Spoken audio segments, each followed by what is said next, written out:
Olá, boa noite, tudo bem para vocês? Como é que vocês estão? Estamos aqui hoje no podcast Conexão Mesa com mais um episódio. E hoje temos dois fera com a gente aqui. Eu vou deixar ele se apresentar. Primeiro começando com o pastor Roberto. Boa noite, pastor Roberto, tudo bem? Como é que você está? Boa noite, pastor Jefferson, a paz do Senhor Jesus e também a todos os nossos amados irmãos, ouvintes que estão aí conectados, nossos irmãos que estão através do link da Rádio JR Gospel, um programa para todos os nós, que Deus venha falar ao nosso coração. Estamos também aqui com o pastor Maurício Neto, que está com a gente também na terceira, na programação.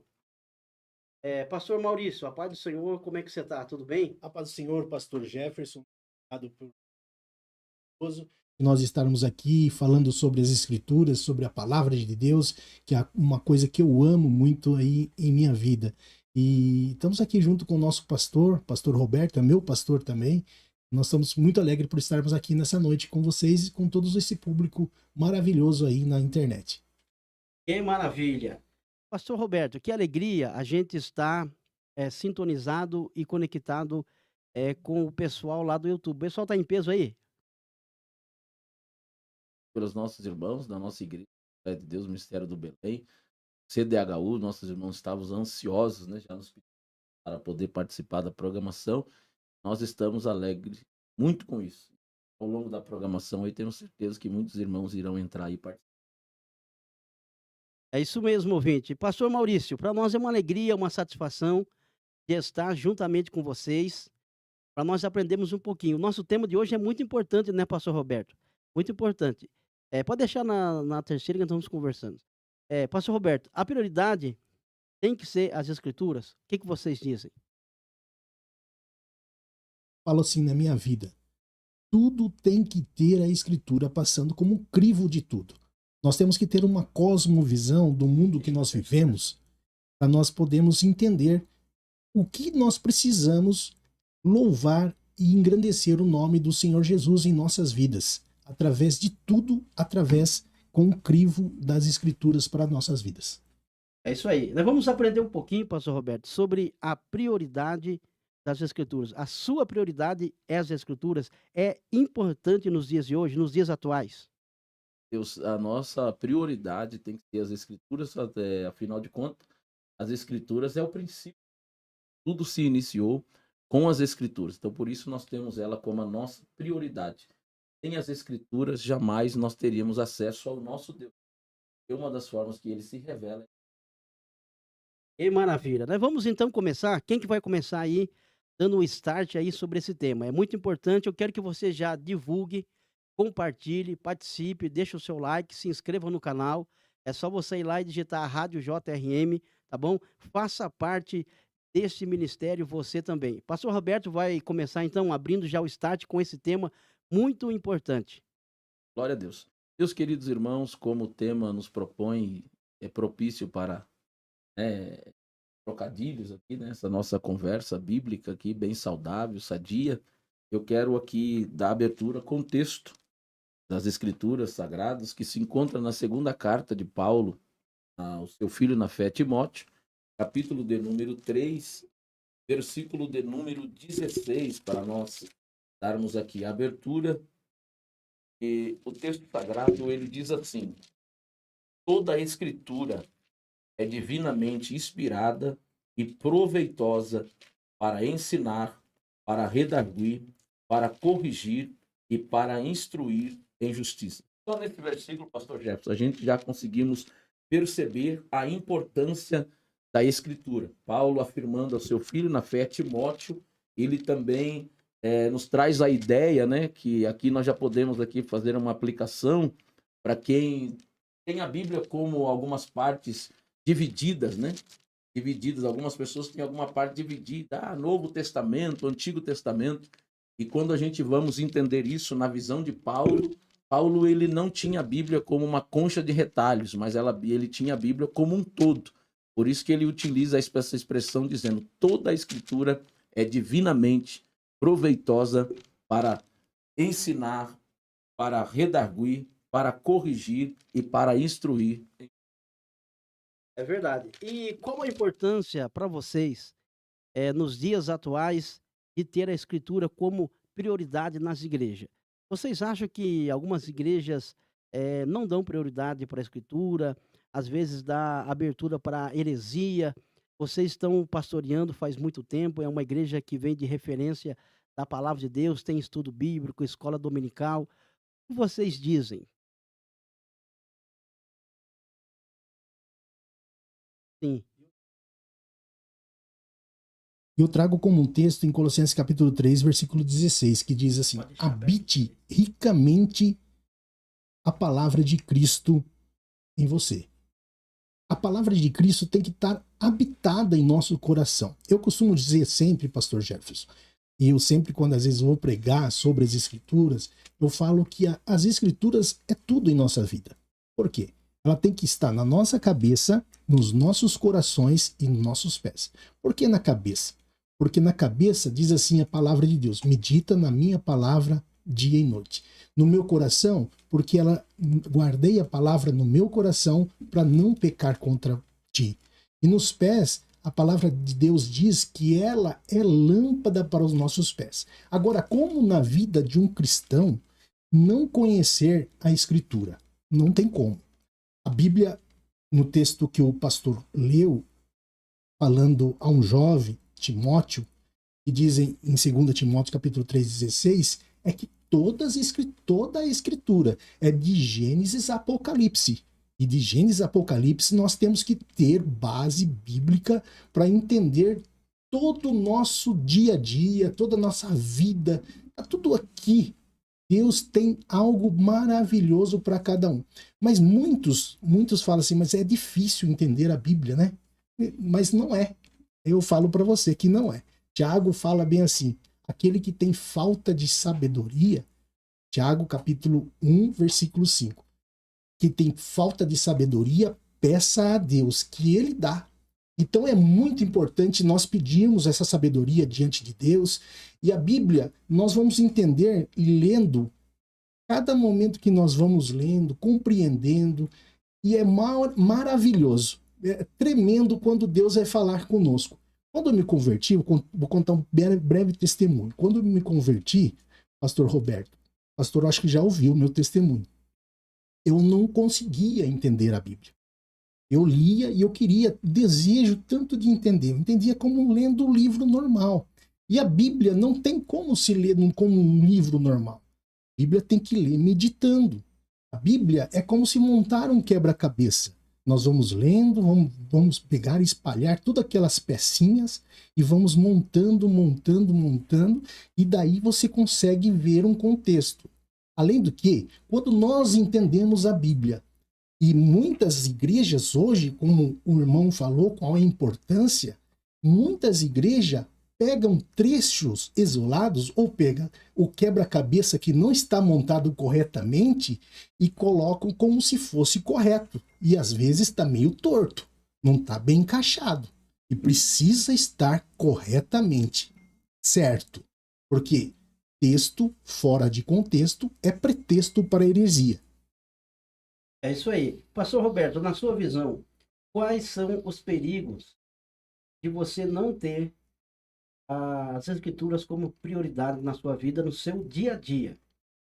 É como o Maurício ele falou, né? Quando a gente não tem as escrituras como prioridade em nossas vidas, a gente abre um grande precedente para heresias, né?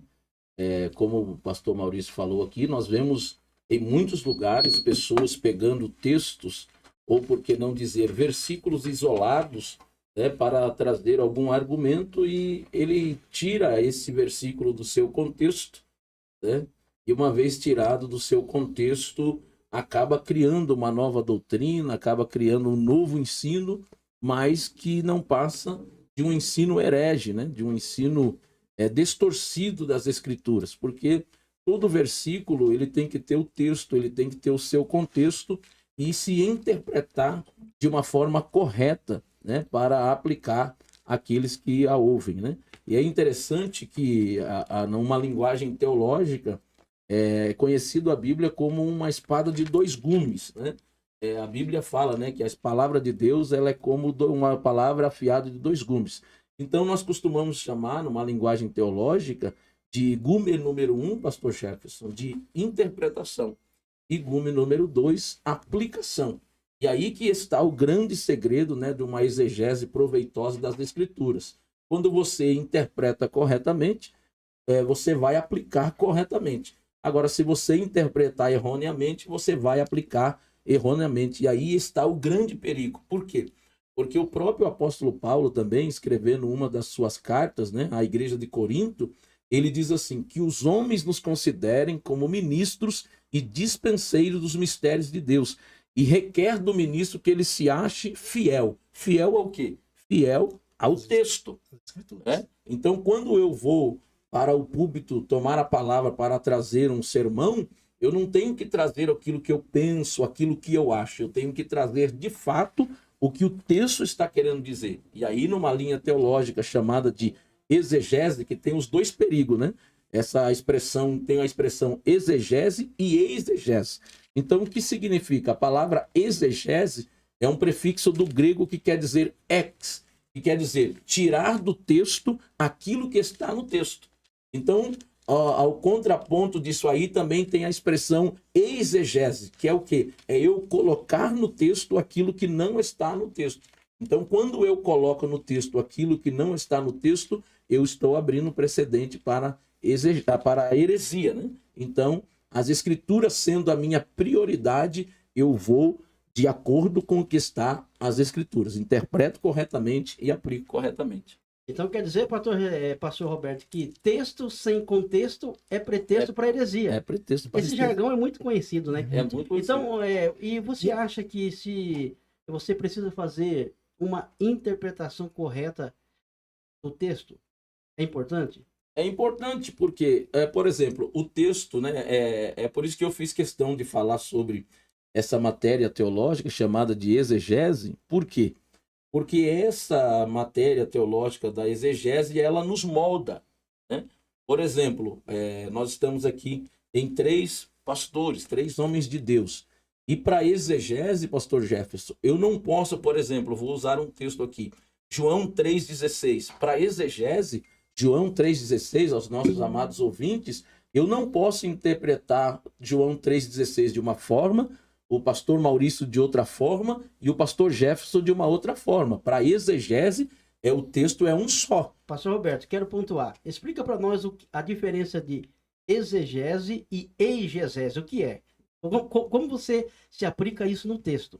Então, exatamente. Então, uma exegese, por exemplo, quando eu digo eu vou fazer uma exegese do texto, eu vou ler o texto, vou interpretar o texto e aplicar o texto. Ou seja, em momento algum eu vou fugir do texto, mas a proposta dela é tirar. Ou seja, essa expressão é uma expressão grega que quer dizer ex, ou seja, tirar do texto o que está no texto.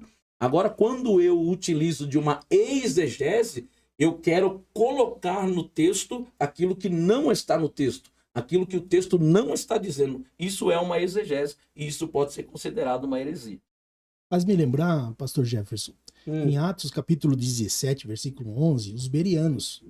E quando Paulo pregava, eles confirmavam nas escrituras se ele estava falando o que era certo. Então, as escrituras têm que ser o norte, a gente não pode sair das escrituras. É verdade. E nós vemos hoje, nos dias de hoje, né, nos dias atuais, pastor Roberto, tanta coisa que vem acontecendo que realmente sai das escrituras sagradas. E a gente tem que tomar um cuidado como homens e ministros do altar, né, como o senhor mesmo está falando. Por quê? Porque nós somos responsáveis, né? O próprio apóstolo Paulo, ele disse isso, né, quando ele, no livro de Atos, também chama os anciões de Éfeso na sua despedida em Mileto, e ele mesmo diz para aqueles anciões, dizendo, olha, cuida de ti mesmo, né, e do rebanho a qual o Espírito Santo vos constituiu bispos, para apacentares a igreja de Deus. E Paulo, ele é mais preciso, olha que interessante, pastor Jefferson, e nós estamos diante desse cenário de perigo, que nós chamamos de perigo interno e perigos externos, porque Paulo diz assim, eu sei, Paulo, ele era um homem abalizado nas escrituras, tinha esta prioridade nas escrituras, e ele vai dizer assim, que eu sei, aí que mora o perigo, que depois da minha partida entrarão no meio de vós lobos cruéis que não pouparão rebanho. Ou seja, Paulo classifica esses maus obreiros como lobo, que se infiltraria no meio do rebanho. Então, qual é o perigo? Ali está o primeiro perigo que Paulo chama de perigo externo.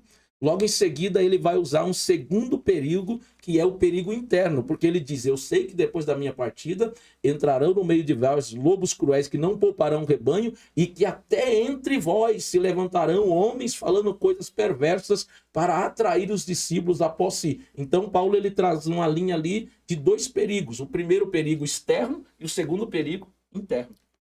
Verdade. E você acha, pastor Roberto, na sua visão, na visão também do pastor Maurício, hoje, você ter a escritura como prioridade é um desafio? É um grande desafio. É um grande desafio, principalmente, como volto a dizer aqui, aos líderes. Por quê? Porque hoje nós estamos vivendo, com todo respeito a todas as denominações, mas hoje nós estamos vivendo um evangelho que tem lugares para todo quanto é tipo e tudo para qualquer gosto. Então, um líder que ele tem o compromisso com as escrituras sagradas, ele tem que ser fiel a ela. Ele sempre tem que pensar o quê? Que ele pastoreia um rebanho alheio, que o rebanho não é dele. Volto a dizer as palavras de Paulo, né? Olhai por vós mesmos e pelo rebanho a qual o Espírito Santo vos constituiu. Então, todo pastor ele é constituído para cuidar de um rebanho. Quando ele perde essa sensibilidade e ele tem essa ideia que Paulo falou, como eu disse, do segundo perigo interno, que até entre vós se levantarão homens falando coisas perversas, atraindo discípulos após si, é o perigo que a gente mais vemos hoje, de líderes que deixaram o compromisso com as escrituras, trabalhando as escrituras com aquilo que agrada aos seus ouvidos, aos ouvintes, né? E deixa de ter a escritura como a sua prioridade, como a sua regra de fé e prática para ensinar o povo. Então ele diz, não, para mim agradar as pessoas, eu dou meio que uma fugida, né, das escrituras na sua totalidade, porque a minha ideia não é ter a escritura como prioridade, trazer aquilo que é a vontade de Deus, mas a minha ideia é trazer discípulos para mim mesmo. Isso é um perigo. Pastor Roberto, o que o senhor está falando é muito importante, porque hoje, às vezes, as pessoas se preocupam não com o reino, mas em puxar, às vezes, o povo, a glória para si, né? E sabemos que também ter a escritura como prioridade, isso também é muito importante para a saúde da igreja, não é, pastor Maurício? Inclusive, se nós aplicarmos cada vez mais a escritura corretamente, o verdadeiro evangelho, nós temos... E Jesus confrontava com as pessoas que estavam erradas. E muitos hoje querem não confrontar o pecado, as coisas erradas, e que a Bíblia condena. E a Bíblia fala que não devemos fazer, não devemos tocar, e a Bíblia condena. E muitos pastores querem passar um pano quente, né, fazer isso, aquilo, mas nós temos que aplicar a verdade. A verdade de Deus é maravilhosa. É isso mesmo. Eu quero que o pastor Roberto e o pastor Maurício agora pontua para nós aqui um erro. O pastor Roberto vai pontuar um erro e o pastor Maurício também um erro agravante de não ter as escrituras como prioridade quando você se pastoreia e também para a sua vida pessoal, é claro. Exatamente.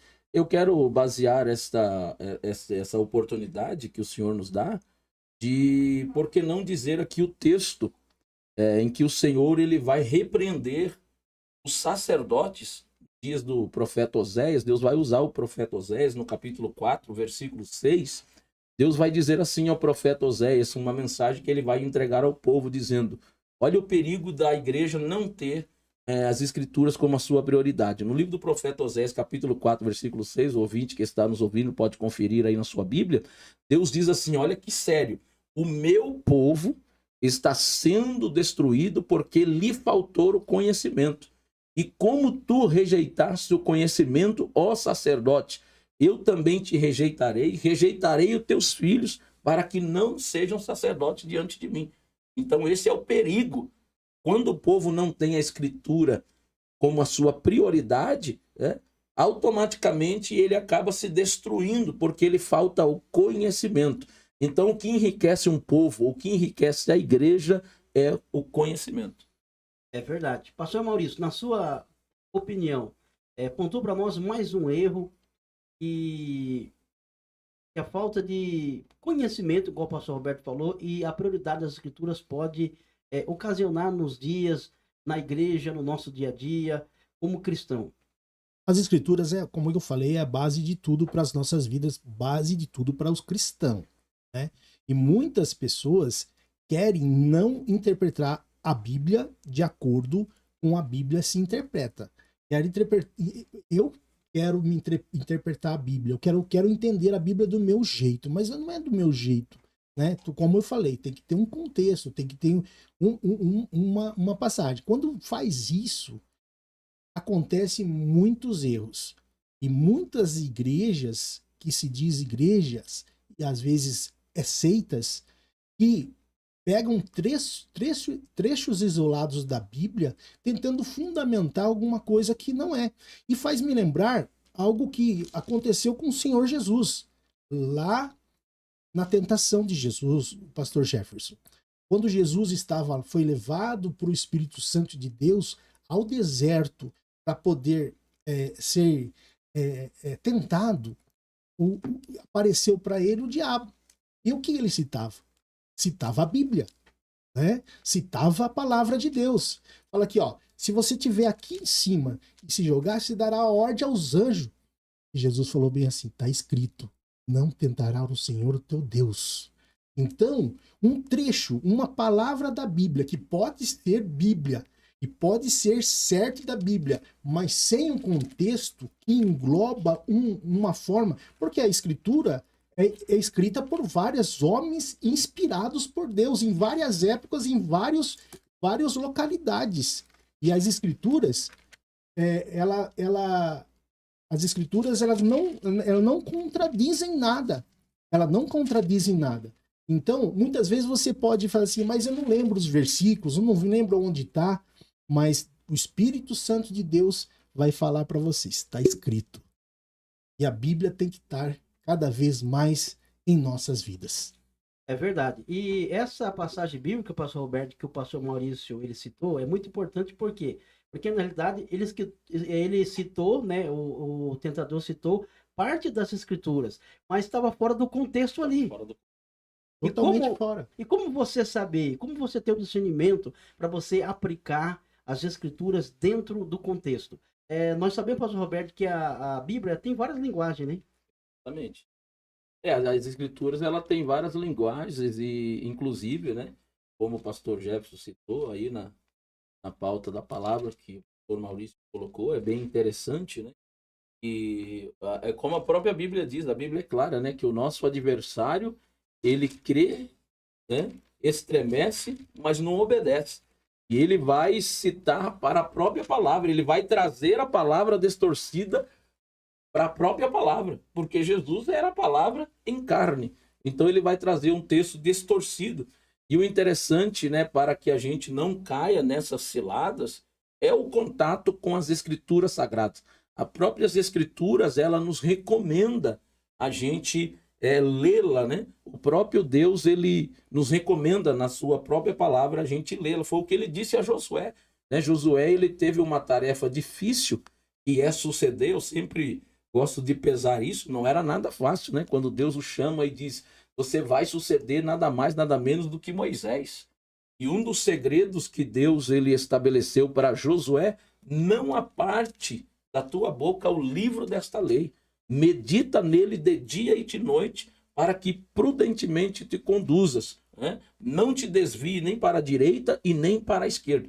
Então eu sempre gosto também de dizer que as escrituras sagradas, além do contato que a gente ter com ela, olha que recomendação extraordinária. O próprio Deus disse a Josué, Deus não disse só para ele ler, disse medita, porque meditar é diferente de ler.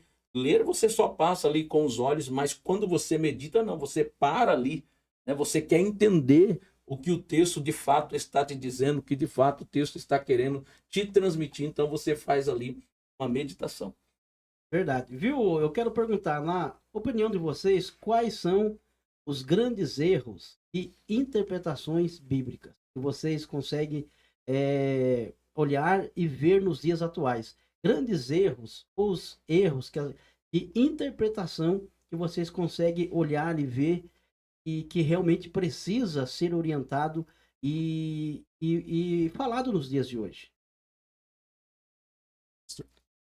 Amém. Então, eu vejo muita coisa que está distorcendo. A palavra de Deus não pode ser distorcida. Em Gálatas capítulo 1, verso número 8, mas ainda que nós mesmo ou um anjo do céu vos anuncie outro evangelho do que já tem anunciado, seja anátema. Eu quero pontuar aqui, sem cortar vocês, como você identifica um outro evangelho nos dias de hoje? Como a gente identifica um outro Isso. evangelho? Que não prega Cristo. Não prega Cristo. Não aponta para Cristo. Não aponta para Cristo. Porque toda a escritura, nós volta ao texto base. Sim. Qual que é o texto base? Toda a escritura é divinamente inspirada, né, para corrigir, para redarguir, para instruir em justiça. Aí eu quero te citar um texto para fundamentar a sua pergunta, porque olha que interessante. A Bíblia diz no Evangelho de Jesus Cristo, segundo escreveu Lucas, capítulo 24, versículo 44, dessa totalidade que Paulo trouxe das Escrituras, ele disse-lhes: são essas palavras que eu vos disse, estando ainda convosco. Convinha que se cumprisse tudo o que de mim estava escrito na lei de Moisés, nos profetas e nos salmos. Verso 45. Então abriu-lhes o entendimento para compreenderem as Escrituras. Então toda a Escritura não tem para onde correr. Toda a Escritura, ela fala de Cristo. De Gênesis a Apocalipse. Aí entra dentro da pergunta que o senhor fez aqui, eu até revolto a ela para explicar ao amado ouvinte sobre as linguagens da Bíblia, e aí entra dentro da sua pergunta sobre os erros que muitos cometem. Por quê? Porque a Bíblia ela é escrita na linguagem literal, alegórica, figurativa, simbólica e espiritual. Então o leitor que vai para a Bíblia, ele tem que compreender essas linguagens. Quando eu vou para um texto, será que é um texto literal? Mas, pastor, o que é um texto literal? Quando aquilo aconteceu de fato. Não é uma expressão de linguagem simbólica, não é uma expressão de linguagem figurativa. Por exemplo, o povo atravessou o Mar Vermelho. Não é uma alegoria, é um texto literal, foi um fato. Aconteceram, o povo passaram. Então eu tenho que ter esse cuidado ao interpretar as Escrituras. Se é um texto literal, se é um texto simbólico, se é um texto figurativo. Quer ver um erro? Ali aquela passagem do profeta Eliseu, quando ele aumenta o azeite da viúva, jamais eu posso interpretar, ainda que o Espírito Santo seja um dos símbolos do azeite, mas jamais eu posso aplicar que aquele azeite era o Espírito Santo. Por quê? Porque a recomendação, após o milagre da multiplicação do azeite, que Eliseu ali falou àquela viúva, entra na tua casa, fecha a tua porta, tu e teus filhos, e ali Deus começou a deitar o azeite sobre aqueles vasos. Após o milagre da multiplicação de azeite, que a mulher volta a Eliseu e fala a respeito do milagre que aconteceu, o que Eliseu diz a ela? A orientação: vai e vende este azeite, paga a tua dívida e tu e teus filhos vivem do resto. Então, ainda que seja um símbolo do Espírito Santo o azeite, ali eu não posso falar de uma forma simbólica que é o Espírito Santo, porque a mulher foi vender o azeite. É um texto literal. Literal, aconteceu, né? Aconteceu. Aconteceu. E aí se a gente aplica que é o Espírito Santo, mas a mulher foi vender o Espírito Santo. É verdade. Entendeu? Aí a questão da Mas a gente vê muitos erros comuns assim, né? E eu tenho um texto bíblico para isso aí. Tem? Tenho Qual? aqui. É 2 Pedro, capítulo 1, versículo 20. Sabendo primeiramente isto, que nenhuma das profecias das Escrituras é de particular interpretação. Então, eu não posso ter a Bíblia interpretada particularmente. A Bíblia própria fala por ela. Então, não dá lugar para o achismo. Verdade. Não é o que eu penso, o que eu acho. Não é um achismo. Né? Ela não é de particular interpretação. Aí que entra dentro que a gente falamos da exegese. Ou seja, o texto ele teve um fim, ele teve uma finalidade. E aí que envolve muito aquela questão do quê? Do leitor, do estudante, do pregador. Ele entendeu o quê? O básico que um pregador ele tem que ter? Conhecer quem escreveu, para quem escreveu, por que escreveu, qual era o contexto cultural, qual era o contexto da época. São fundamentos que ali vai te ajudar muito numa pregação. Principais, né? Principais. Eu sempre falo, pastor Roberto, que às vezes a gente vê assim, muitas situações que às vezes quem está pregando não sabe quem foi Israel, quem foi Jacó. Aí fica difícil você fazer um raciocínio lógico das escrituras, né? Exatamente. É porque a gente que estamos na frente de um trabalho, na frente de um rebanho, o que às vezes a gente mais ouve do rebanho é isso. Por quê? Existe aquela dificuldade do pregador, por exemplo. O pregador ele não ter, por exemplo, outra dificuldade, ele não ter noção do tipo de sermão que ele vai pregar. Isso é muito complicado. Por exemplo, o pregador ele tem que entender o tipo de sermão que ele vai pregar. Ele não pode pregar aquilo que ele quiser? Não pode pregar aquilo que ele quiser. Eu vou a Bíblia aqui, eu vou abrir aqui, aonde que cair eu vou pregar. Não pode. Ah, não pode? Não pode, jamais. E outra coisa que é gritante, pastor Gerson, dentro desse prisma que eu estou te dizendo, por exemplo, o pregador ele tem que entender que tipo de sermão que eu vou pregar hoje. Eu vou pregar um sermão expositivo? Eu vou pregar um sermão temático? Eu vou pregar um sermão textual? Se o senhor me permite, eu quero aqui trazer as diferenças. Por exemplo, quando eu digo ou eu tenho consciência que eu vou pregar um sermão expositivo, o que eu estou querendo dizer? Eu estou querendo dizer que eu vou ler um texto e eu vou expor aquele texto. Quando eu vou pregar um sermão temático, eu vou pregar um sermão debaixo de um tema. Por exemplo, se eu vou pregar um sermão expositivo, eu tenho que entender que para um sermão expositivo eu vou expor o texto. Então eu vou ler aí, vamos dar uma base aí mais ou menos, se eu ler mais de 5 versículos daquele texto, eu estou querendo dizer ao meu ouvinte que eu vou expor aquele texto. Se eu vou pregar um sermão temático, eu vou pregar sobre um tema. Se eu vou pregar uma mensagem textual, eu tenho que ler no máximo 1 ou 2 versículos. Por quê? Porque eu vou trazer um sermão textual com o mesmo assunto daqueles versículos em outro texto. Isso é chamado de uma mensagem textual. Então ele tem que entender, eu vou pregar expositivo, vou pregar temático ou vou pregar textual.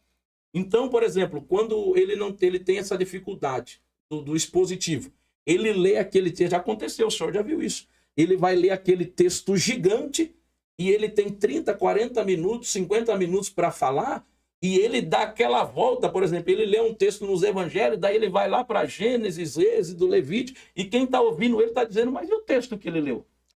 Cadê o texto que ele leu? Então ele tem que ter esse cuidado, né, de entender e às vezes até passar para os seus ouvintes, olha, nessa noite eu quero trazer um sermão expositivo, olha, eu quero trazer um sermão temático, olha, eu quero trazer um sermão textual. Por quê? Porque quando ele já se apresenta, não, ele vai trazer um sermão expositivo, quer dizer que ele vai expor o texto. Não, ele vai trazer uma mensagem temática, ele vai trabalhar um tema. Não, ele vai trabalhar uma mensagem textual. Então, quando ele começar numa mensagem textual, citar vários textos, o ouvinte compreende, porque ele falou, não, ele ia pregar uma mensagem textual, então ele está expondo outros textos, mas que também os textos têm que parafrasear com o texto que ele se baseou também. E o importante está atrelado à aplicação daquele texto para o contexto que você está falando lá para o público, né, pastor? Exatamente. Se não aplicar, pastor Jefferson, para que serviu?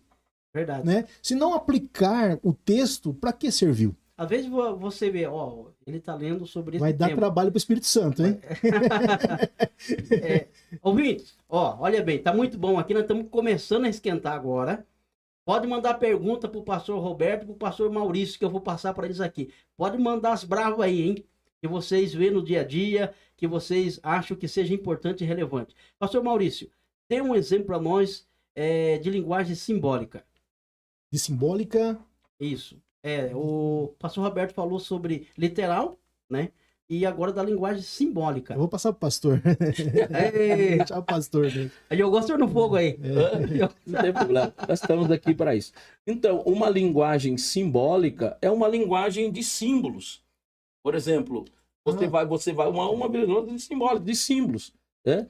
Por exemplo, Jesus ele não diz que ele por exemplo, ele é a porta, né? Ele é o caminho, ele é a verdade. Ele não é a porta. Ele não é a porta. Literalmente, né? Ele não é a porta. Né? Então é um sentido simbólico, é um sentido figurado, né? Que nós utilizamos para dizer. Por exemplo, a Bíblia também não diz que ele é o leão da tribo de Judá, é uma linguagem simbólica. Pão da vida. Pão da vida. Não quer dizer que ele é o leão, né, o animal, mas é uma linguagem simbólica, mas que tem a sua importância e tem a sua relevância. Viu, pastor Roberto, dentro desse tempo que nós estamos falando aqui, aquela passagem onde que Jesus disse, ó, eu sou o pão da vida. Como que eles interpretaram? Porque eles pensaram, mas será que nós vamos comer da sua carne? Como que é isso? Isso é um erro, né? O que que eles pensavam? Eles não tinham discernimento espiritual? Explica para nós um pouquinho aquela passagem, porque eles entenderam literalmente que Jesus era o pão que ia se alimentar dele, né? Exatamente. Então, por exemplo, ele está se utilizando de duas expressões de linguagem, né, como a gente falamos. Primeiro, quando ele traz a ideia do pão, só que é bastante interessante, né, a gente entendermos esse princípio. Por quê? Porque ele vai usar duas figuras de linguagem. Primeiro, o pão, que é uma linguagem simbólica, né, e ao mesmo tempo ele está trazendo para um sentido espiritual. Eu sou o pão da vida. Isso é um sentido espiritual da palavra que ele estava trazendo. Só que é interessante, aí entra o que a gente falamos sobre a questão cultural. Por quê? Porque o pão, para os judeus, é uma linguagem acessível. Porque pão era algo assim como o nosso, era uma coisa do dia a dia, era uma coisa do cotidiano deles. Então, quando eles falavam do pão, a expressão da palavra pão é algo que traz a ideia a eles de eles saber o que é. Agora, o princípio espiritual, que aí já requer a graça do Espírito Santo para entender, como foi o próprio caso de Jesus com Nicodemos, né? É certo que a palavra colocada aqui é o pão, mas nós podemos falar um pouquinho sobre isso, sobre princípios espirituais. O que ele disse para Nicodemos? Quando ele fala do novo nascimento para Nicodemos, Nicodemos diz assim, como pode ser isso? Como um homem velho pode voltar ao ventre da sua mãe e nascer de novo? Jesus ele estava ali utilizando, né, algo do cotidiano, né, uma criança que é natural nascer de uma mãe, para ensinar um princípio espiritual. Ou seja, o cristão em Cristo ele não vai voltar ao ventre da sua mãe, muito pelo contrário. Jesus estava falando ali de um novo nascimento espiritual. Isso é importante, pastor Roberto. E assim, como que você me diz que um sacerdote, que na realidade começou no mínimo aí aos 5 anos a aprender, como que ele não tinha esse discernimento? Hein, pastor Maurício? Como que ele não tinha esse discernimento sendo um... Ele era o quê? Deixa eu falar, pastor Roberto. O pastor Roberto é professor de teologia, né? Ele está indo na nossa academia teológica da nossa Igreja Assembleia de Deus Mistério Belém, e o pastor é professor. E é doutor aí nos livros pentateucos, né? Então o pastor é o mais indicado. Então vamos lá. É que assim, né? Essa pergunta do pastor Jefferson é a pergunta que o próprio Senhor Jesus ele fez para Nicodemos, né? Se tu és mestre em Israel e não sabe dessas coisas, e olha que interessante, Jesus está ensinando um princípio espiritual do reino, né? Mas dando o exemplo de algo terreno, porque Jesus mesmo diz isso. O mesmo Jesus que pergunta a Nicodemos, né? Tu és mestre em Israel e não sabe dessas coisas, é o mesmo Jesus que vai dizer, se eu falo das coisas terrenas, tu não compreende, que dirá se eu falar das coisas espirituais.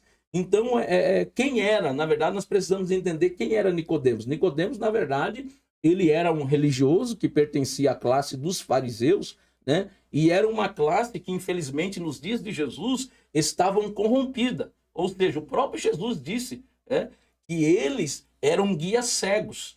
Por quê? Porque a finalidade deles, eles eram chamados, olha que interessante, eles eram chamados para ser doutores e intérpretes da lei, mas eles se encaixam na classe que interpretavam as escrituras ao seu bel próprio prazer. Ou seja, o capítulo 3 ali, né, de Jesus, o encontro de Jesus com Nicodemos, na verdade, ele de forma alguma ele reconheceu quem Jesus era na sua essência, né? Ele simplesmente via Jesus como um bom mestre, mas não como Senhor, porque ele mesmo expressa no texto dizendo, bem sei que tu és mestre vindo de Deus, que ninguém pode fazer os sinais que tu fazes se Deus não for com ele. Se Deus não for com ele, ele não reconhecia a divindade do próprio Cristo. Então ali já está um dos erros dele, não reconhecer a divindade do próprio Cristo. E Jesus está dando uma aula de princípios do reino, e ele está chocando um líder que era para compreender, mas que de fato não era a prioridade dele conhecer sobre isso, né? E uma outra problemática que nós temos aí nos dias de Jesus é que haviam dois grupos religiosos, né? E aí então nós tínhamos ali uma concha de retalhos, que era o grupo dos fariseus e também o grupo dos saduceus. Os fariseus tinham algumas dificuldades, né? De crenças, mas diferente da classe dos saduceus. Os saduceus eram o grupo mais problemático dos religiosos, né? E isso é o grande problema, pastor Jefferson. A religiosidade. Atrapalha? Muito. A religiosidade engessa, na verdade. A pessoa que é só bitulada sem ter as escrituras como base, como a religião como base, isso engessa. A pessoa fica... Ó, é a mesma coisa que colocar aquele tampão. Já viu aquele tampão que coloca no cavalo quando tá na charrete? Todos nós aqui somos de Itapeva, né? Já sabe disso.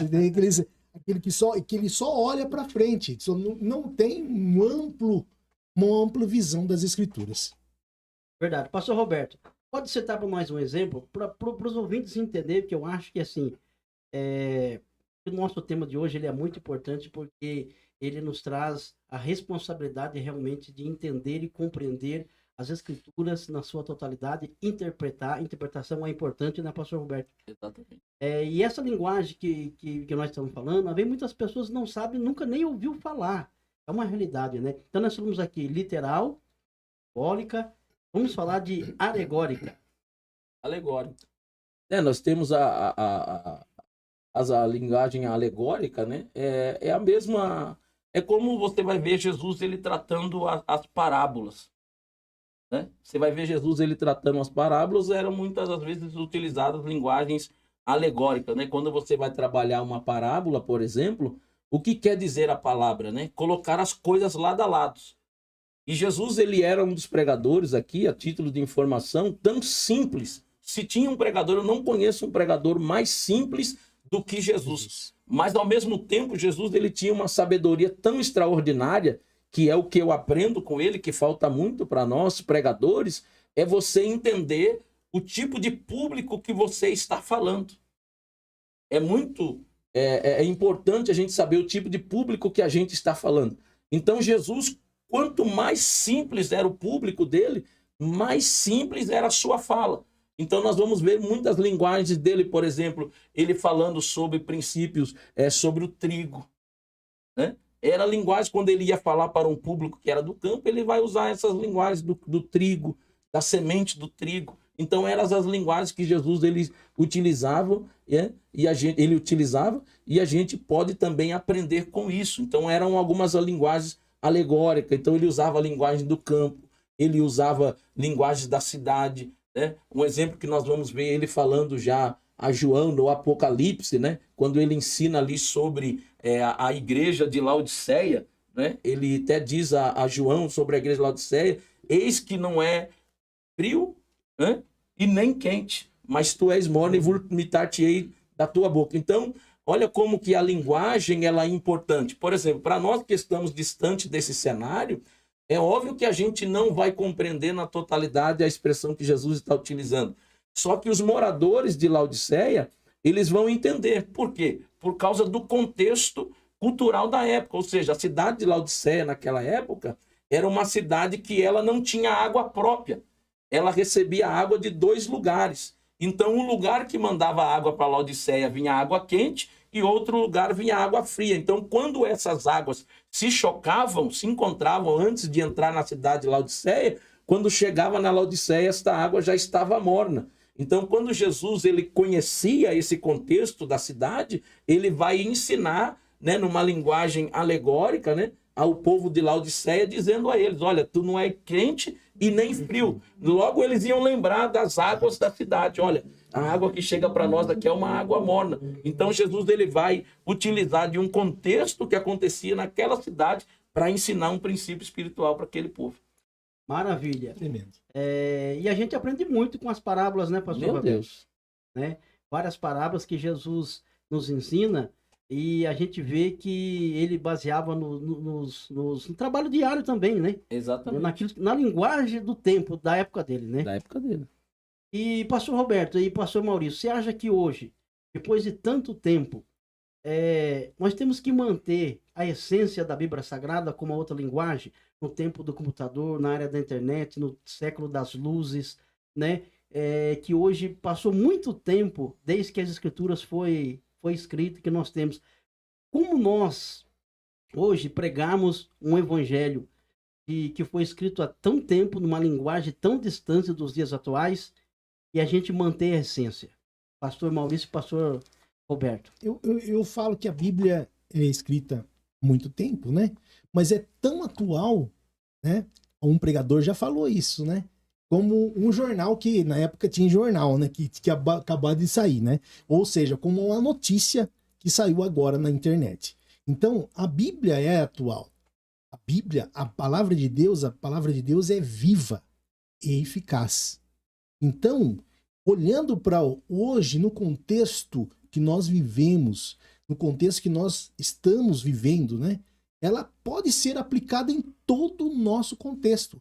Olhando, como eu falei no começo, uma ótica de algo que passe a Bíblia com o crivo de tudo. Então, quando nós temos essa cosmovisão do modo aberto, geral, mas que possamos compreender que nós estamos num mundo que é um maligno, que estamos vivendo, mas que somos luz aqui nesse lugar. E expressamos a vontade de Deus. É isso aí, é muito importante que o pastor Maurício falou. A Bíblia é atual nos dias de hoje, né? Exatamente. E aí que entra dentro daquilo que a gente já falamos aí aos ouvintes, né? Eu penso comigo que hoje requer sobre nós, né, uma responsabilidade maior do que até os nossos pais na fé. Por quê? A Bíblia, sendo um livro histórico que foi escrito há tantos anos atrás, né, que nós temos esse aí, o abismo, né, nós chamamos numa linguagem teológica de o abismo da história, né, o tempo histórico que está distante de nós, 2000 anos, só que requer uma responsabilidade maior nossa nos dias atuais, pastor Jefferson, pela forma da quantidade de informação que nós temos. Por exemplo, hoje, como o senhor mesmo falou, citou, a gente temos muita informação, você tem bons livros, a gente temos a internet, a gente temos recursos, né, que não nos permite, e isso que requer, né, do pregador, a gente temos recursos, né, que nos ajuda, que nos embaseia para que a gente erramos menos hoje. E hoje é tão complicado essa responsabilidade, né? Hoje nessa área digital, dessa área da internet, né? O pastor, o pregador, o obreiro tem que ter esse cuidado, porque hoje você está falando ali em tempo real, você tem membro seu que já está pesquisando no Google. Para ver se é verdade, né? Já tem os berianos aí, né? Entendeu? Já tem os berianos aí. Então a gente vê o quanto que a gente tem que ser. E eu falo isso, irmãos, não como uma negativa, mas como uma forma positiva, e tá certo, porque tem que avaliar o que estão comendo, mas eu falo isso para pesar para aquele que fala, né? Para ele se preparar melhor, estudar melhor, quando vai citar algumas fontes, realmente comprovar se elas são verídicas, se elas são verdadeiras. Então, quando é uma suposição ou quando não é uma verdade afirmativa, né, recetar algumas cautelas no falar, né, não defender afinco, é isso, é aquilo, não, né, trazer algumas suposições, se não é um fato verídico, né, é um conto, é um dito, mas não afirmar com todas as letras que geralmente é aquilo, né? Então, hoje nós temos essa responsabilidade. Nós estamos falando diante de um público bastante conhecedores das Escrituras, tendo muitos acessos, e aí a gente tem que ter essa responsabilidade, né? A responsabilidade do quê? Aí que entra a ideia que nós falamos sobre a questão da interpretação. Não tirar qual era o contexto da época, e aí que mora o grande problema, né? A dificuldade. Por quê? Porque quando você vai para o texto, você tem que trazer a essência, né, da cultura da época, do como vivia na época. Por exemplo, vou dar um exemplo aqui. Hoje nós vamos falar da lâmpada, né? Hoje muitas Bíblias já saem com esse exemplo da expressão palavra lâmpada. Mas quando a gente vai para um texto de 2000 anos atrás, não existia lâmpada. Se existia lamparina. E alguns textos já saem com a expressão lâmpada. Então, antes de eu usar esse termo, né, que é tão atual nosso, da lâmpada, eu tenho que ir para o contexto da época. Como que era essa expressão lâmpada naqueles dias. E nós também conhecemos que eram chamados de lamparina, tinha candelabro. Então eu não posso fugir desta ideia que era fato da época e simplesmente aplicar. Então eu tenho que fazer o quê? Eu tenho que interpretar no contexto da época e depois aplicar num contexto atual para que aquele que me ouve compreenda. Maravilha! Temos ouvinte com a gente aqui, internautas. Ó, Maria Silva Araújo, alguém conhece? Paz do Senhor. Paz do Senhor, Maria. Deus abençoe. Deus abençoe. Lucas Werneck, esse é o meu O pastor. O Jai C, só os bravos aí, ele tá falando. Olha só. QM Construções, a paz do Senhor.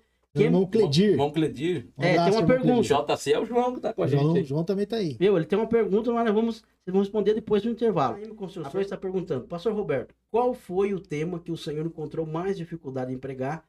Como foi essa experiência?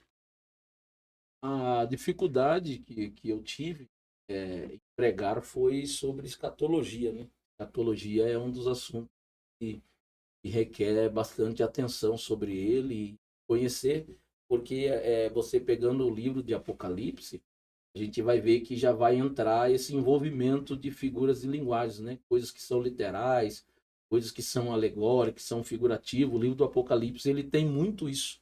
Então foi um dos livros que eu mais tive dificuldade e ainda tenho, na verdade, né? Nós vamos ver que muitos exegetas, muitos professores, muitos pregadores, eles há de convir comigo que um dos livros, sem dúvida, de muito difícil interpretação, é o livro de Apocalipse, e trabalhar a escatologia, né? Nós vamos ver o livro também, um bem difícil também, o livro de Apocalipse, o livro de Ezequiel também é um dos livros, por ter muitas figuras, símbolos, é um livro de bastante grau de dificuldade para a interpretação, mas sem dúvida foi um dos dois livros aí que eu tive bastante dificuldade e ainda tenho, mas sempre busquei a graça de Deus e apoio de bons livros para interpretar. Maravilha. Vamos agora para a pergunta para o pastor Maurício. Pastor Maurício, como eu interpreto as escrituras? É muito fácil, o pastor Jefferson. Primeiramente, nós temos que interpretar as escrituras através de um crivo que é o Espírito Santo de Deus em nossas vidas. E lendo a escritura. Não tem outra forma de nós interpretar sem compreender. E Jesus sempre era testado, pastor Roberto. Era muito testado nisso. Eu estou aqui com um texto em Marcos capítulo 12, né, que fala, a partir do capítulo 12, versículo de número 18, que veio os saduceus dizendo sobre uma questão sobre a ressurreição. Ele fala, mestre, escreveu Moisés, se morresse um irmão de alguém e deixasse a mulher e não fizesse filhos, né, o irmão casaria. Daí ele começa a citar, morreu um irmão, casou de novo. Morreu outro irmão, casou de novo. Morreu todos. E quem, né, ele fala bem assim, e haveis 7 irmãos, e o primeiro tomou a mulher e morreu sem deixar descendência. E o segundo também tomou, e tomaram, e finalmente, depois de todos morreram, também a mulher. Na ressurreição, pois quando ressuscitasse, qual desses será tomar a mulher, né? Daí Jesus falou bem assim para eles. Jesus respondeu e disse, porventura não errais vós em razão de não saberes as escrituras e nem o poder de Deus? Então nós temos que compreender a escritura. Logo depois disso, chega um outro, né, atentando, porque Jesus era tentado, pastor, a ter os deslizes, né? Jesus era tentado pelos escribas, pelos fariseus, pelos saduceus, tudo para tirar, para falar assim, vamos ver se ele é o mesmo mestre em Israel, né? E daí ele fala assim, ó, daí chega lá para ele, aproximou um versículo, Marcos capítulo 12, versículo 28, aproximou-se dele um dos escribas, né? Os escribas é aqueles que eram copistas, que escreviam, que também ensinavam as escrituras, né? Enviado a disputar, olha só, ele foi enviado a disputar com Jesus, a saber de Jesus o que era. Então, qual que ele perguntou? Qual é o primeiro de todos os mandamentos? Jesus respondeu e cita o Shema, né? Que diz, ouve, né? Ouve Israel, o Senhor nosso Deus, né? E primeiro de todos os mandamentos, né? Jesus respondeu: o primeiro de todos os mandamentos é: ouve, Israel, o Senhor nosso Deus é o único. Daí depois ele vem, versículo 30. Amarás, pois, o Senhor teu Deus de todo o teu coração, de toda a tua alma, de todo o teu entendimento e de todas as tuas forças. Este é o primeiro mandamento. E o segundo é semelhante a este: amarás o teu próximo como a ti mesmo. Não há outro mandamento maior que este. E os escribas disse: muito bem, mestre, verdadeiramente diz que há um só Deus e não há outro além dele, e que amá-lo de todo o teu coração, de todo o entendimento, de toda a tua alma e de todas as suas forças. O interessante, pastor Jefferson, que Jesus cita o chamar. E o chamar aparece três coisas das nossas vidas, né? Amarás o Senhor teu Deus de todo o teu coração, que quer dizer a vontade e emoções. Nós temos que amar o nosso Deus de vontade e emoções. E de toda a tua alma, do relacionamento com Ele e de toda a tua força. Ele acrescenta entendimento. Você vê só como que é? Entendimento, e muitas vezes que de todo o teu entendimento, quando nós entendemos as Escrituras, como eu falei de um testemunho, quando eu pedi para o Espírito Santo clarear as Escrituras e comecei a compreender as Escrituras de maneira sobrenatural, meu testemunho pessoal que Deus colocou em minha vida. E quando nós vamos montando esse quebra-cabeça de partes das Escrituras, nós vamos ter os contextos de tudo, como o pastor citou, né? Ele veio cumprir de tudo que estava escrito, os profetas, tudo, e faz-me lembrar, né? E para nós entender completamente a palavra de Deus, é buscar cada vez mais a sabedoria do alto, a sabedoria de Deus que está lá em Tiago, né? E busca Deus, toda a sabedoria Ele dá para as nossas vidas. Maravilha, importante. Pastor Roberto, qual a importância da palavra de Deus, das Escrituras, na vida do cristão, principalmente nos dias atuais, com essa avalanche de informações, com esses coaches, com esses influenciadores nos dias de hoje? Porque muitas vezes influenciam não biblicamente, né, pastor? Exatamente. O primeiro texto que eu quero citar para a pergunta do senhor se encontra no livro dos Salmos, Salmos de número 119, verso de número 105, aproveitando que estamos falando das Escrituras, né? A gente citamos Salmos 119 e não capítulos, né, pastor Jefferson? Sabemos que o livro de Salmos, por se tratar de um livro poético, ele não se lê por capítulos, Verdade. mas se lê por números, né? Números e versos, por ser um livro poético, se tratar de uma poesia, não se lê por capítulos. Então, todas as vezes que nós vamos se recorrer aos salmos, nós falamos de salmos de número tal, verso de número tal, por não se tratar de livros históricos, mas sim de poesias. Então, salmos de número 119, verso 105, o salmista ele expressa as seguintes palavras: lâmpada para os meus pés é a tua palavra e luz para o meu caminho. Então, olha a importância das Escrituras. As Escrituras, ela é tida como lâmpada. Só é possível a gente estar aqui nesta programação, entre tantas as necessidades que nós temos. Olha a importância que as lâmpadas estão trazendo para nós nesse podcast esta noite. Está nos trazendo o quê? Uma claridade, uma iluminação.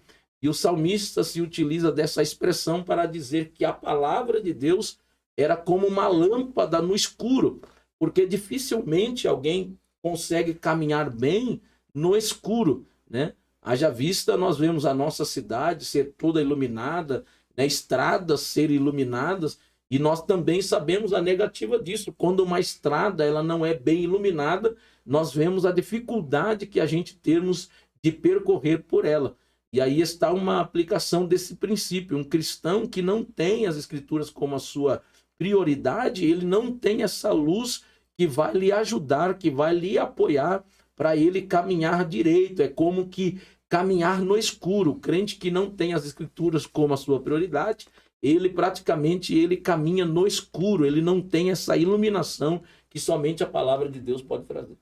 É verdade, maravilha. Pastor Maurício, tem pergunta para o senhor aqui também. Vamos lá. Ó, KM Construções, como que é o nome dele? Irmão João? Irmão Cledir. Irmão Credir, seja bem-vindo, irmão Credir. Ó, ele perguntou aqui para o senhor. Pastor Maurício, qual a importância da exegese para a mensagem? E quanto a aplicação de um texto pode ser influenciada por isso? É muito importante, porque a exegese é de acordo com o que o pastor explicou, né? Nós temos que extrair de forma correta. E a aplicação, irmão Cledir, tem que ser corretamente para a vida atual, né? Quando nós extraímos algo do texto para aplicação, Deus vai revelar algo para o pregador, Deus coloca no pregador. Porque as palavras, o irmão Cledir também está fazendo teologia, né, irmão Cledir? Quando nós estamos aí para pregar, primeiramente, nós oramos a Deus. Antes de tudo, nós temos que buscar a direção de Deus. O pregador que não ora a Deus, não vai conseguir pregar nada, né? Nós temos que orar e pedir direção para Deus daquela palavra que venha a ser revelada. E quando nós extrairmos algo do texto e montamos um esboço, né? Todos os pregadores, muitas vezes, montam um esboço, né? Os esboços, às vezes, são 3 tópicos, né?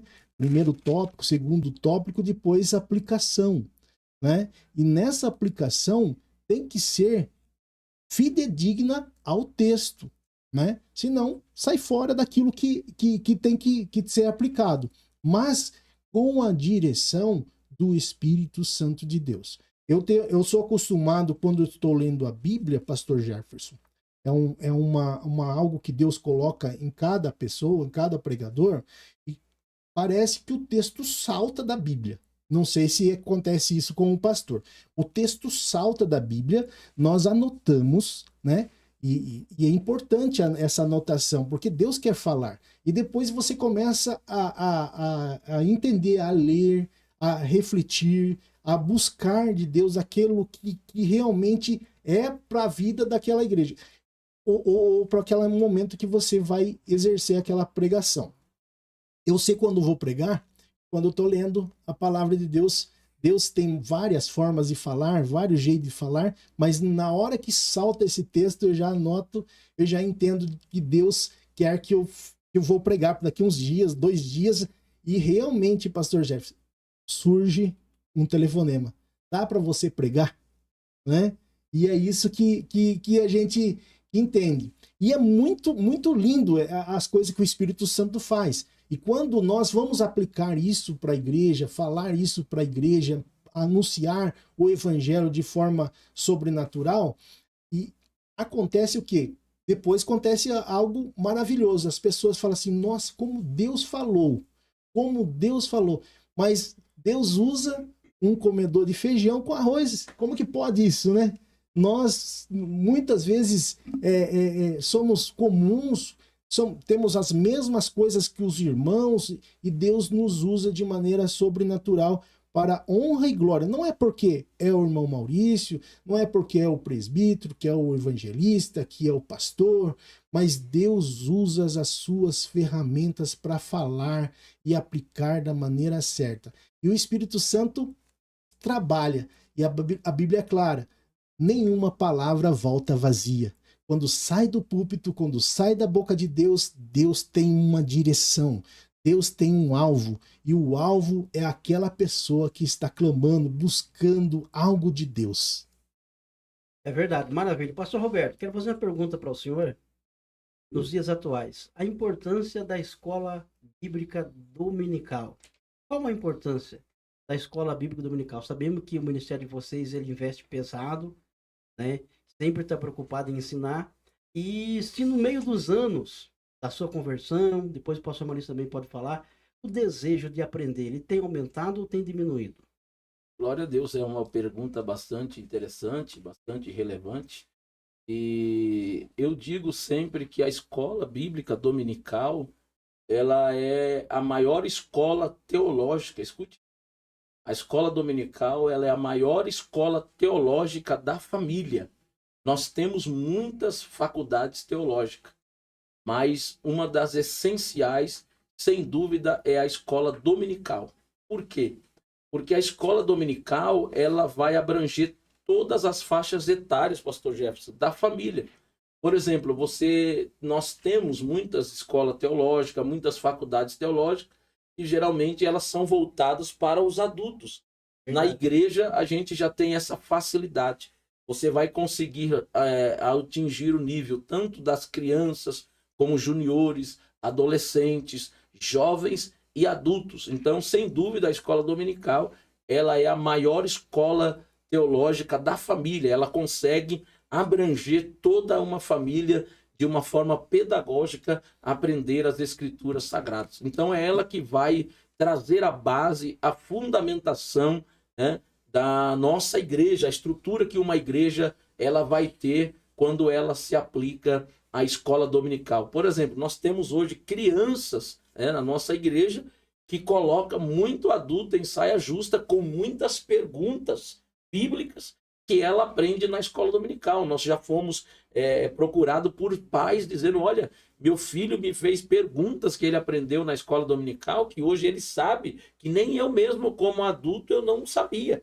E tudo isso ele aprendeu na escola dominical. Então ela é fundamental para toda a igreja. Eu acredito que toda a igreja deveria aplicar esse estudo sistemático, né, que é a escola dominical, abrangendo toda uma família, desde a criança até o adulto, né? O filho está sendo ali amparado, ensinado as escrituras sagradas. E dentro da recomendação do que diz a Bíblia, a própria Bíblia diz, né?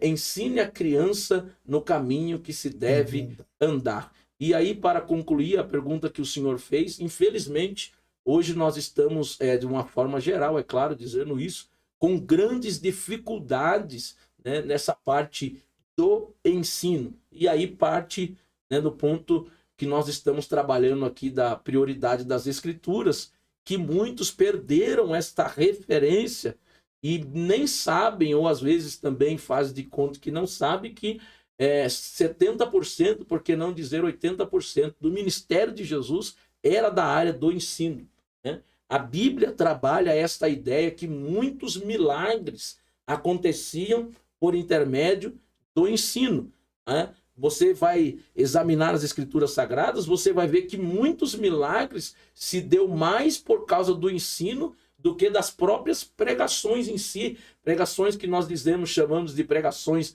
avivadas, pregações positivas, pregações de um cunho da teologia da prosperidade. A Bíblia ela vai nessa contramão, porque muitos milagres que aconteceram na Bíblia estavam voltados ao ensino. Por exemplo, eu vou dar aqui um exemplo.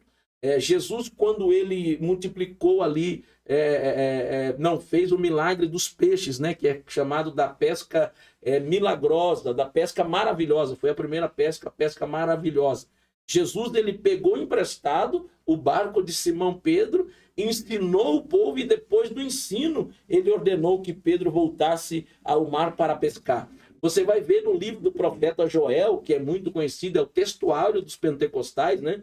E nós conhecemos muito o texto de Joel 2,28, sobre o derramado do Espírito Santo, mas quando a gente vai acima do texto, alguns versos acima, o próprio Deus usa o profeta Joel para dizer, e eis que eu vos darei ensinadores de justiça. E depois do ensinador de justiça que vem as expressões de Deus. E eu trarei de volta o mosto, o óleo, o trigo. Mas antes desta promessa da restituição do trigo, do óleo, do mosto, Deus disse, eu vos darei ensinadores de justiça. Nós vamos ver a igreja primitiva, uma das suas bases, de Atos 2,42, era o quê? E perseveravam na doutrina dos apóstolos. Ou seja, o que era doutrina? Doutrina são ensinos fundamentais de uma igreja, de uma denominação e também da igreja de Cristo. Então o texto diz, perseveravam na doutrina dos apóstolos, nas orações, no partir do pão, no temor, e muitos sinais e milagres se faziam pelos apóstolos. Mas veja que o texto, na sua ordem, ele está corretíssimo. Ele fala primeiro do quê? Eles perseveravam na doutrina, nas orações, no partir do pão e na comunhão. e muitos milagres e sinais faziam. Então, muitos milagres e sinais se dá por causa de uma igreja ensinada e instruída pela palavra. Pastor Jefferson. Que maravilha, pode falar. E nesse terceiro domingo desse mês, comemora o Dia Nacional das Escolas Bíblicas Dominicais. É dia 15, o terceiro domingo desse mês. Maravilha. Né? E é muito importante ser alicerçado mesmo com a palavra de Deus, porque em 1 Timóteo, capítulo de número 3, diz assim que muitos vão ser enganados, né? Por espíritos. Deixa eu achar o texto aqui para nós lermos assim. Não, 3 não, capítulo 4, versículo 1. Mas o Espírito expressamente nos diz: nos últimos tempos apostatarão alguns da fé, dando ouvidos a espíritos enganadores e a doutrina de demônio. Quando você falou aí hoje aí sobre algumas coisas da prosperidade, dos evangelhos coach, né? Muitas vezes não está embasado na Bíblia, na palavra de Deus. E a escola bíblica dominical é importante para isso, para nós termos um fundamento. E nos últimos dias, nós estamos vivendo os últimos dias, né? Nós estamos vendo o que está acontecendo, as coisas que estão vindo, né? Então nós temos que ter estar cada vez mais buscando o entendimento, e a escola bíblica dominical é a faculdade de todo crente, né? Como o pastor já diz, é importante para todos nós ter a escola bíblica dominical. Eu sou o superintendente hoje da escola bíblica dominical de nossa igreja, né? Temos aí classes divididas, né? Mas poderia ser muito mais irmãos lá na escola bíblica. Nós temos uma colaboração boa, mas mesmo assim precisaria muito mais irmãos para aprender a palavra, como diz a palavra de Deus, né? Falta sabedoria, falta entendimento, né? Erra por falta de entendimento das escrituras. É verdade. É muito importante, pastor Roberto e pastor Maurício, que eu também passei um tempo na Assembleia, o senhor lembra, né? Exatamente. Então, eu fui lá e estava em Salto de Pirapora, perto de Sorocaba, e eu fui dirigente também da Igreja Assembleia. Olha que beleza. Olha que bem. Aí eu tive que aprender a ser professor da escola dominical também. Que legal. Porque eu fiquei no ministério que não tinha, né? Então foi tudo novo, mas eu aprendi o quanto é bom você aprender. Você a cada dia aprender, você está ali crescendo, você adquirir conhecimento. É muito importante nos dias de hoje. Por isso que eu falo que a escola bíblica dominical realmente ela é uma base muito importante, né, pastor Roberto? Pastor Maurício. Exatamente. É uma Verdade. base, ela é fundamental, né? Porque, por exemplo, como o senhor falou a princípio da programação, ao mesmo tempo que se cresce, né, as igrejas de Cristo comprometidas com as escrituras, como é o nosso tema, tem as escrituras como a sua prioridade, tem aqueles que estudam incansavelmente também para distorcer as escrituras para o seu bel prazer, se fundamentar das suas heresias, e requer do cristão verdadeiro, daquele que prioriza as escrituras, ter um mínimo de conhecimento para ser um apologista, para sair em defesa daquilo que crê e acredita. Então, é o que eu penso, né? A gente vivemos hoje essa dificuldade, quando um cristão ele é confrontado sobre os princípios, né, da sua fé, que baseiam a sua fé, ele não ter respostas, ele não ter argumento para se defender diante de um herege, quando lhe pergunta a respeito da sua fé. O próprio apóstolo Pedro, na sua carta, ele diz, né, estejais sempre preparados para responder com mansidão e temor a qualquer que vos pedir a razão da vossa fé. Então, o cristão ele tem que ter princípios básicos ali, para quando estiver diante de um herege, ele poder se defender diante das escrituras. Pastor Roberto, é isso. Mais uma pergunta para o senhor responder. Qual o valor que Deus deu para a sua palavra? Pastor Jefferson, é bastante interessante a sua pergunta, também para todos aqueles que nos ouvem, porque no Salmos de número 138, escrito pelo rei Davi, um salmo bastante interessante, e ele expressa no verso 1, um verso que virou um título de um louvor, de uma poesia muito cantada em nossos cultos, em nossa liturgia, que o verso 1 diz assim: eu te louvarei, Senhor, de todo o meu coração, na presença dos deuses, a ti cantarei louvores. né? Essa expressão de Davi virou louvor, né? Que é um corinho que a gente cantamos. Eu te louvarei, Senhor, de todo o meu coração. E o verso 2, Davi expressa: inclinar-me-ei para o teu santo templo e te louvarei o teu nome, pela tua benignidade e pela sua verdade, pois engrandecestes a tua palavra acima de todo o teu nome. Ou seja, nós temos um Deus que valoriza tanto a sua palavra, ao ponto dele colocar a sua palavra acima do teu próprio nome.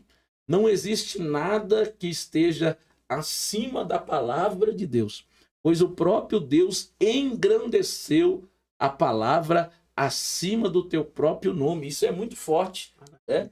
Porque o nome de Deus, ele é extraordinário, ele é tão forte que quando a gente vamos estudar um pouquinho a palavra de Deus e entender um pouquinho da linguagem hebraica, nós vamos ver que o nome de Deus, né, na língua hebraica, ele aparece sem pronúncia, né? Nós vamos ver ali uma expressão hebraica, né, do seu nome sem pronúncia, que é YH, né, WH, se não me falha a memória, né, YH, WH, que é Yud, Re, Vav, Re, né? E aí, como o hebraico não se utiliza, né, foi para uma linha de compreensão mais à frente colocado algumas vogais para que nós entendêssemos, né? Aí, quando foi colocado as vogais, a gente já consegue aí pronunciar como a expressão Yahvé. Mas a expressão original é YHWH, que é Yud, Re, Vav, Re, que é o Deus que se revelou para Moisés, inclusive no Êxodo. E Moisés perguntou: olha, quando o faraó e os hebreus me perguntarem, o Deus que me enviou, qual é o teu nome? E ele usa essa expressão, né? Eu sou, diga que o eu sou te enviou, né? Que é a expressão hebraica, é Yahyé, Yasha, Yahyé. Então é um Deus que ele é tão grande na sua totalidade, não há expressão tanto do seu nome quanto dos seus atributos e dos teus feitos, né? Que Deus simplesmente se revelou assim a Moisés: eu sou o que sou, eu sou o que você precisar que eu seja. Nós estamos trazendo aqui a importância do nome de Deus, como o texto revela, mas ainda assim Davi, pelo Espírito Santo, reconhece que Deus colocou a sua palavra acima do seu próprio nome. Um Deus diante de um nome tão poderoso, tão importante, tão grandioso, como é revelado também na carta de Paulo aos Filipenses, quando Paulo vai falar acerca de Jesus Cristo, que nós sabemos que também é Deus, né? E Paulo diz o quê? Que é o nome de Jesus, pelo que Deus lhe exaltou e lhe deu um nome que é sobre todo nome, e há de se sujeitar dos joelhos que estão nos céus, na terra e debaixo da terra. Mas Davi, iluminado pelo Espírito Santo, ele diz que o próprio Deus, veja como nós não daremos importância para as Escrituras diante de um Deus que elevou a sua palavra acima do seu próprio nome. Essa é a importância que Deus dá para a sua palavra. Maravilha, bem explicado, conscientizado, né, pastor Roberto? Se o próprio Deus, ele valorizou dessa forma a palavra em nós. Em nós. Como que nós devemos se colocar diante da palavra do nosso Deus, desse Deus poderoso, misericordioso e que nos deu a honra de anunciar a palavra dele, né, pastor Roberto, pastor Maurício? Os anjos queriam, mas Deus confiou a nós. Que honra, não? Nos deu esse privilégio. Maravilha, que honra. Como nós agradecer a esse Deus? O que podemos fazer, pastor Roberto, pastor Maurício, para agradecer essa dádiva, essa honra que o Senhor nos concede a homens falhos como nós, né? Mas Deus escolheu para anunciar a sua palavra. Muito importante isso, sermos né? fiéis. Sermos fiéis. Cada vez mais buscarmos, como o texto que eu li, né? De todo o teu coração, toda a tua alma e todo o teu entendimento. De tudo. Ele quer fazer de nós a parte total. Não é só uma parte do Roberto, né? É a parte de todos. Não é só uma parte de você ouvinte, você amigo, você irmão. Não é uma parte, é em tudo. Tudo tem que exalar as pegadas de Cristo, a luz de Cristo, as luzes da Escritura na sua vida. É maravilhoso. Verdade. Vamos então com uma breve reflexão com o pastor Maurício. Depois o pastor Roberto vai estar orando, né, para nós ficarmos completos aqui e depois nós vamos estar finalizando também. Tenho liberdade aí, pastor Maurício, de trazer uma breve reflexão para os ouvintes, os internautas nesta noite. Eu estou aqui com a Bíblia aberta em Eclesiastes, capítulo 11, versículo 9. Nós vamos ler aí começo do versículo 12 também. Bom, alegra-te, jovem, na tua mocidade. Alegra-se o teu coração nos dias da tua mocidade. Anda pelos caminhos do teu coração e pela vista dos seus olhos. Sabe, porém, que todas essas coisas te trará Deus a juízo. Afasta, pois, a ira do teu coração, remove da tua carne o mal, porque a adolescência e a juventude são vaidades. É versículo 12, capítulo 12, versículo 1.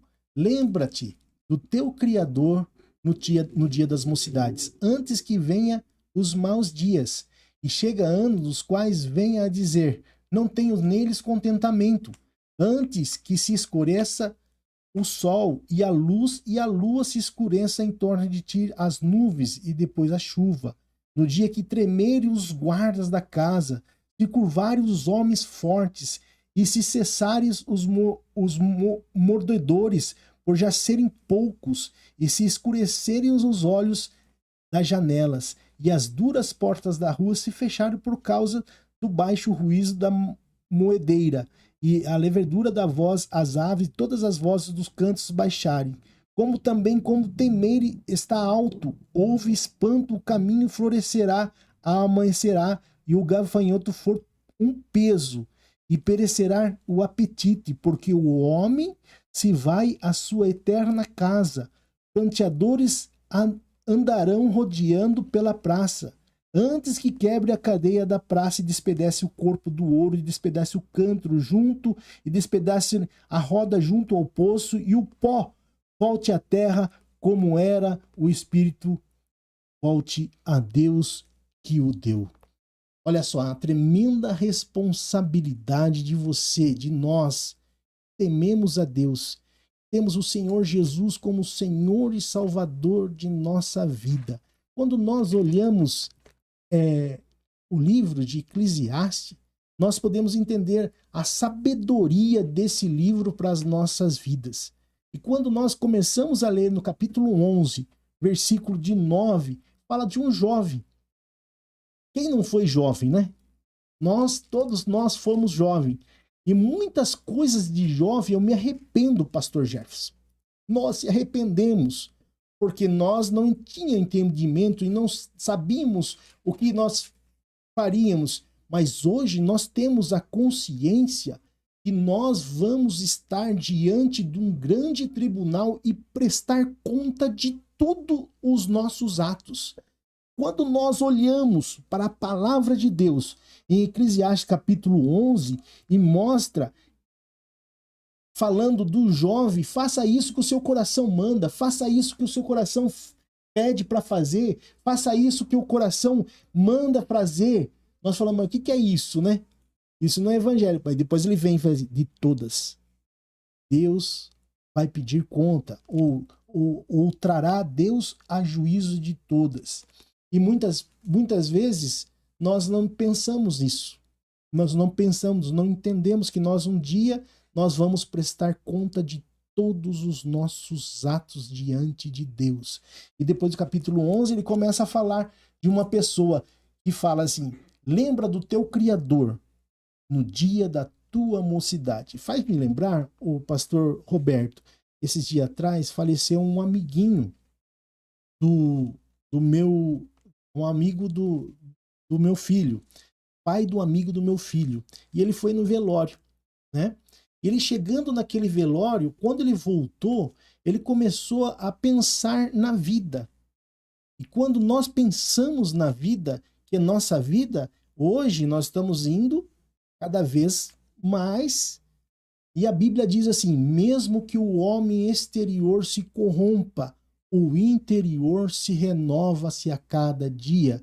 Mas o interior se renova quando nós estamos buscando de Deus, das Escrituras, algo precioso para as nossas vidas.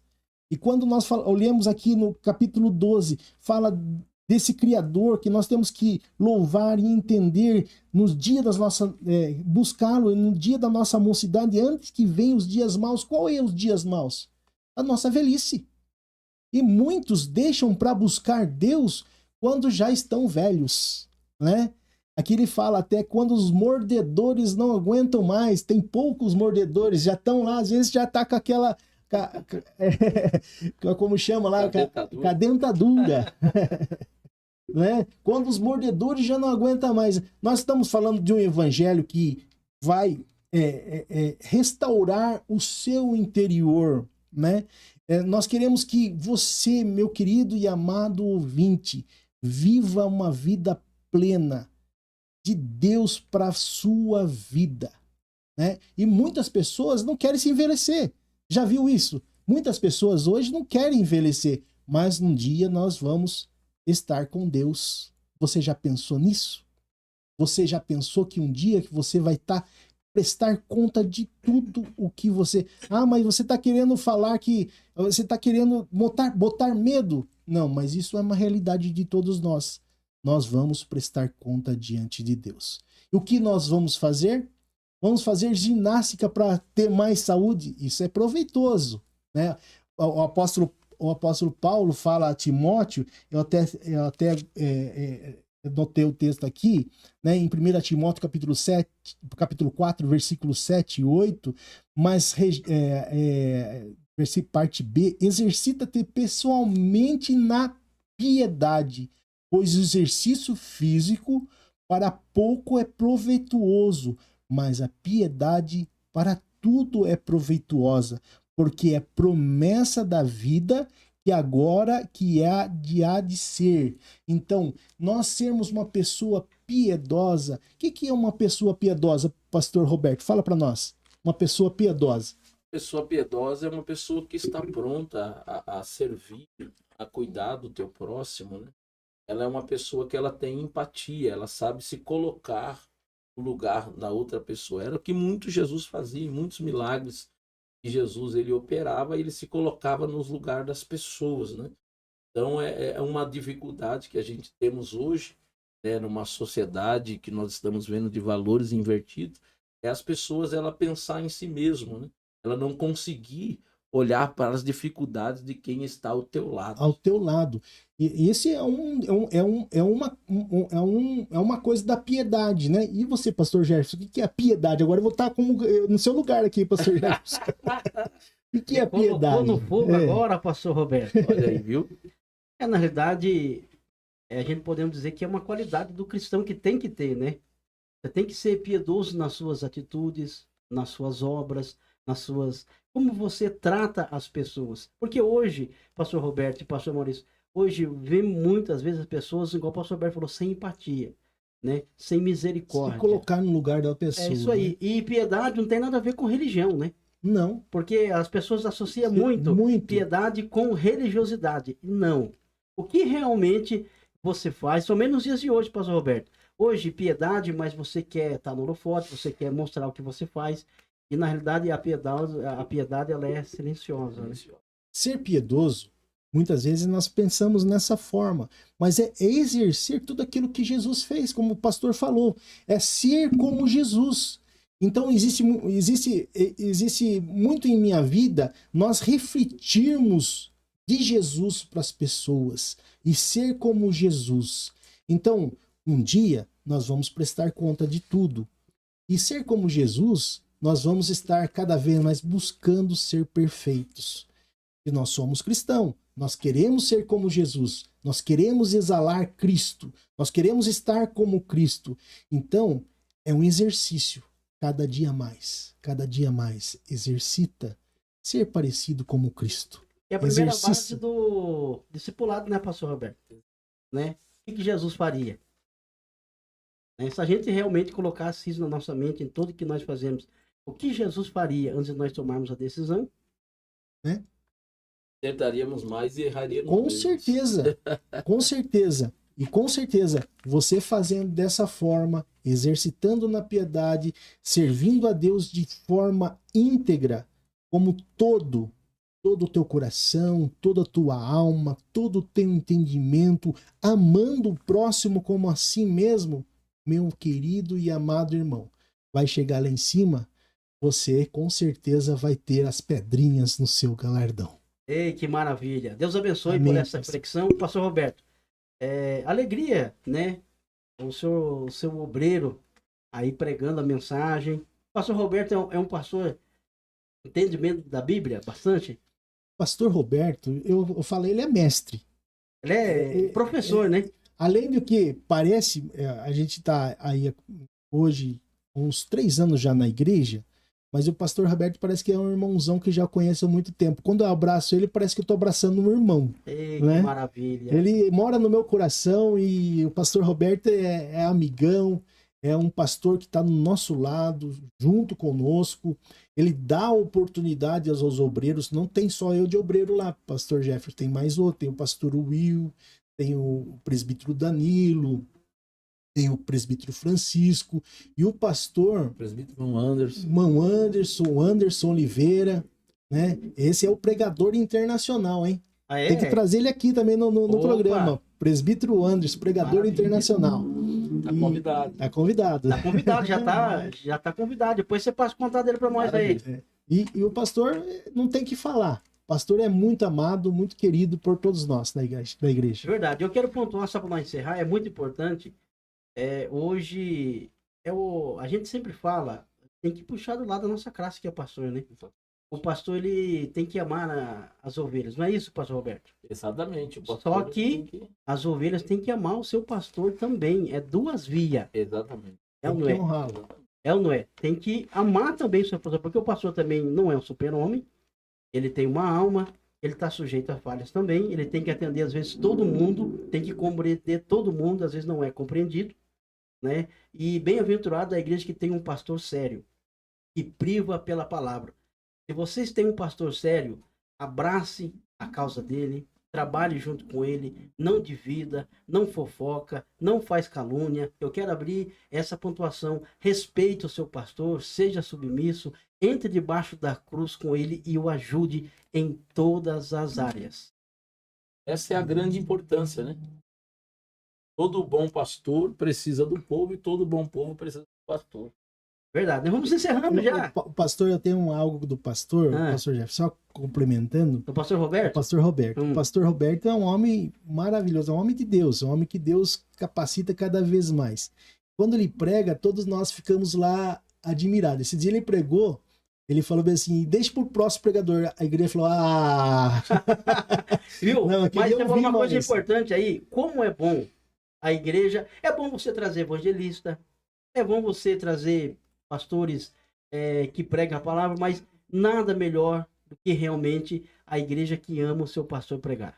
nós amamos a E ali palavra. estamos diante de uma igreja que realmente ela é fiel nessa É importante, parte. né, pastor É Roberto? muito Como é bom. importante, muito importante. E eu costumo falar assim, o pastor não anota nada, viu? Ele vai pregar, ele não anota nada, ele não anota nada e fala tudo. Nós anotamos tudo e não falamos tudo.